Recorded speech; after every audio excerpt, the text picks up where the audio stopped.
Have you always wanted to make butter? In this video, we're going to show you step by step how to make fresh butter using raw milk, along with some tips on how to avoid the most common mistakes. Stick around to the end of this video to find out how to make your own herbed butter. So let's jump in. Firstly, butter can be made with a variety of different techniques. Today we'll be showing you in the KitchenAid, but you can use a stick blender, a regular blender, a butter churn, or just shaking a mason jar by hand, whatever you have available. The first step is skimming the cream off of your raw milk. The longer that the cream separates from the milk, the more concentrated the cream is, and the easier it'll be to make butter and separate the cream.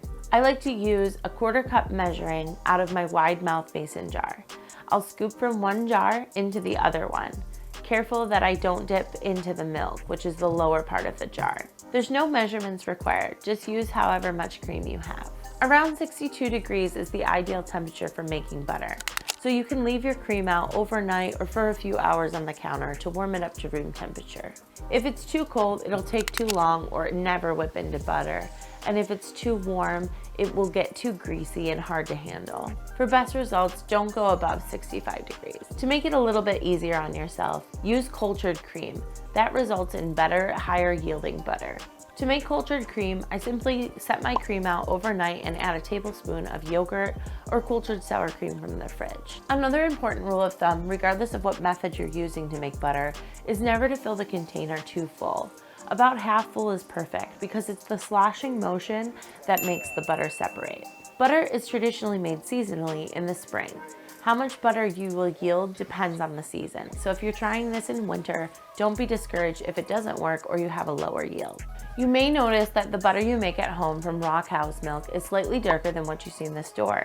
This color difference is a direct result of what the cows are eating as a diet. Cows that are eating a diet rich in forage have butter that's rich in carotene, which will make it more orange or slightly yellow in appearance. So first I'm going to start by skimming the cream. I like to use a 1/4 cup measuring cup and skim it from one mason jar into the next. You can use a funnel to avoid a mess, as I didn't do. When the cream has reached around 62 degrees, it's ready for making butter. You can choose to culture it, as I talked about earlier in this video, or you can make butter simply with straight cream. I'm going to pour the cream into my mixer and attach the beater attachment. I'm going to cover it to avoid a mess. A splash guard works great in this situation as well. Slowly turn your mixer on. Careful not to increase speed too quickly or the cream will slosh out and make an even bigger mess. Next, you're going to keep the mixer on for about 5 to 10 minutes so you can stay in the kitchen, wash dishes, or can some strawberry jam. You'll want to check your cream every 3 minutes or so. You can start to hear a sound difference with how the beater is scraping against the cream. It'll be more like a thunk-thunk as the butter begins to solidify. The first step is more like a whipped cream. It'll have a foamy, airy texture, but it's not quite separated yet. Second, you'll start to see butter curds start to separate away from the whey, but you want to wait and keep mixing. Don't stop there. To know that it's done, you'll see that the butter curds start to form one solid clump, and that signifies that it's ready for washing. Next, I'm going to take the butter out of the mixer and wash it. I use a wooden paddle because they don't stick. You can use your hands as well, but don't use stainless or any other type of material because it will be too sticky and the butter won't form a solid. Next, you're going to separate out the buttermilk into a jar and save it later for baking. I like to make buttermilk bread, pancakes, or even use it to culture my next batch of cream. You always wash under cold water, and some people even add ice at this step to make the butter more solid and easier to rinse. You're going to knead the butter with a paddle until the water runs clear. Sometimes I add a little salt at this step just to work out most of the buttermilk. See how the water is running clear? That means it's ready to salt completely and store.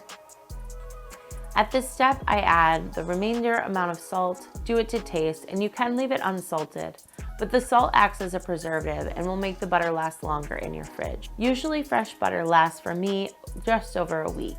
If you want to create an herbed butter, I added truffle salt and dried rosemary, kneading it in gently.